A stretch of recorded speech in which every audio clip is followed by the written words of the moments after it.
The committee will come to order.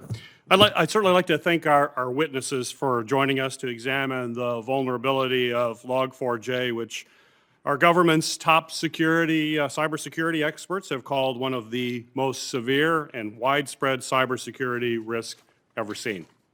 This bug, which can be exploited by only typing in 12 characters, can allow cyber criminals and foreign adversaries to remotely access critical American networks. Reportedly, the Russian Federation has already taken advantage of this vulnerability to perpetrate cyber attacks against Ukraine. And while I hope that situation de-escalates, we must be prepared to protect our systems from similar attacks from the Russian government and the criminal organizations that they harbor, which could exploit this or other vulnerabilities to compromise American networks in retaliation for our nation's support of Ukraine. The weakness in Log4j is just one example of how widespread software vulnerabilities, including those found in open source code or code that is freely available and developed by individuals, can present a serious threat to our national and economic security. In terms of the amount of online services, sites, and devices exposed, the potential impact of this software vulnerability is immeasurable. And it leaves everything from our critical infrastructure, such as banks and power grids, to government agencies, to open to network breaches. We have already seen how cyber attacks on these critical entities can have catastrophic impacts on the lives and livelihoods of Americans. And that's why I'm grateful to our private sector partners, the open source community, and the federal government who have swiftly mobilized to respond to this threat. And while I'm grateful to the administration for their quick action and transparency with Congress, I remain concerned that we may never know the full scope and impacts of this vulnerability or the risk posed to our networks that the American people rely on each and every day.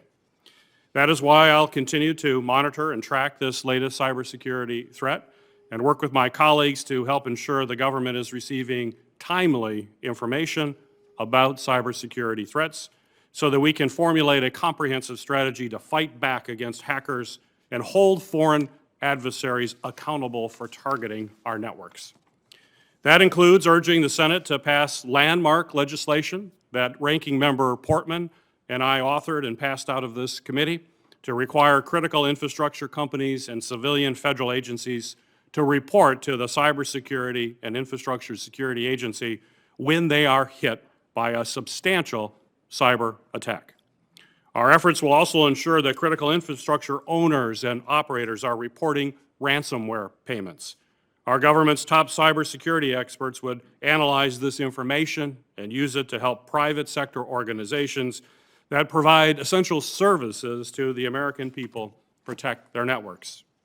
This legislation will help our lead cybersecurity agency better understand the scope of attacks, including vulnerabilities like Log4j, to warn others of the threat, prepare for potential impacts, and help affected entities respond and recover.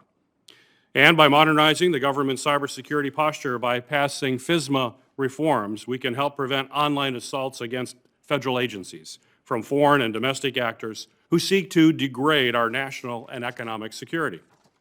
I'm pleased that yesterday, Ranking Member Portman and I introduced a bipartisan package that combines these critical efforts into one bill, along with our bill to modernize FedRAMP that we hope to move forward very soon.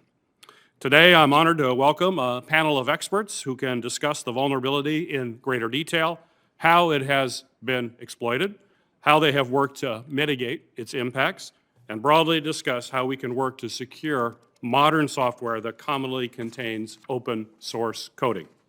I look forward to hearing their thoughts on how to improve our government's overall ability to respond to open source vulnerabilities like Log4j and ensure we have comprehensive plans and procedures in place to prevent a cyber security crisis of this magnitude.